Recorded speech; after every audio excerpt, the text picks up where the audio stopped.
Mao na siya inday ang mga sugilanon. Aw, sige maminaw pa kulo ha. Kana siyang si Rami ni ang batang bronze.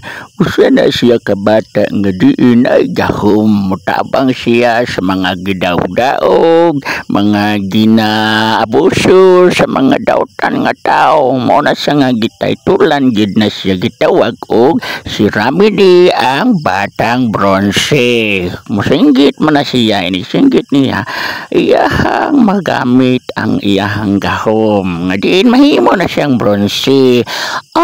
Maudi na siya lo. Sa to paninduta din ni Ana paminaw no nga sugilanon. Ay malingaw gid kayo kanya na inday kung makapaminaw ka lang galing wala naman na siya nga sugilanon.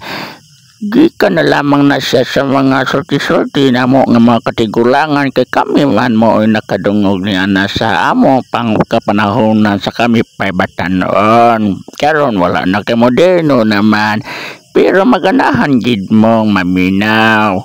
Mao gyud lo, ganahan kay kung maminaw og mga inana kay kuan man kaayo.